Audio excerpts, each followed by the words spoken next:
ನೇತ್ರಾವತಿ ನದಿಯ ತಟದಲ್ಲಿ ಶವ ಹೂತಿಟ್ಟ ಪ್ರಕರಣ ಕ್ಲೈಮ್ಯಾಕ್ಸ್ ಹಂತ ತಲುಪಿದ ಶೋಧ ಕಾರ್ಯ. ಕೊನೆಯ 3 ಪಾಯಿಂಟ್ಗಳೇ ಈಗ ನಿರ್ಣಾಯಕ.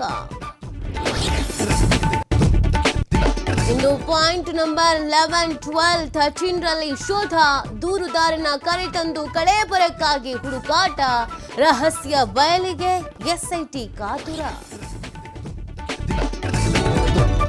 ವೇತನ ಸೇರಿ ಹಲವು ಬೇಡಿಕೆ ಈಡೇರಿಕೆಗೆ ಸಾರಿಗೆ ನೌಕರರ ಮುಷ್ಕರ. ನಾಳೆಯಿಂದ ಬಿಎಂಟಿಸಿ ಕೆಎಸ್ಆರ್ಟಿಸಿ ಬಸ್ ಸಂಚಾರ ಕಂಪ್ಲೀಟ್ ಬಂದ್. ಸಿಎಂ ನೇತೃತ್ವದಲ್ಲಿ ಇಂದು ಹೈ ವೋಲ್ಟೇಜ್ ಮೀಟಿಂಗ್. ಮೈಸೂರು ದಸರಾಗೆ ದಿನಗಣನೆ. ಮೊದಲ ಹಂತದಲ್ಲಿ 9 ಆನೆಗಳು ಅರಮನೆ ನಗರಿಗೆ. ವೀರಣ್ಣ ಹೊಸಳ್ಳಿಹಳ್ಳಿ ಗಜಪಡೆಗೆ ಸಿಗಲಿದೆ ಅದ್ದೂರಿ ಸ್ವಾಗತ.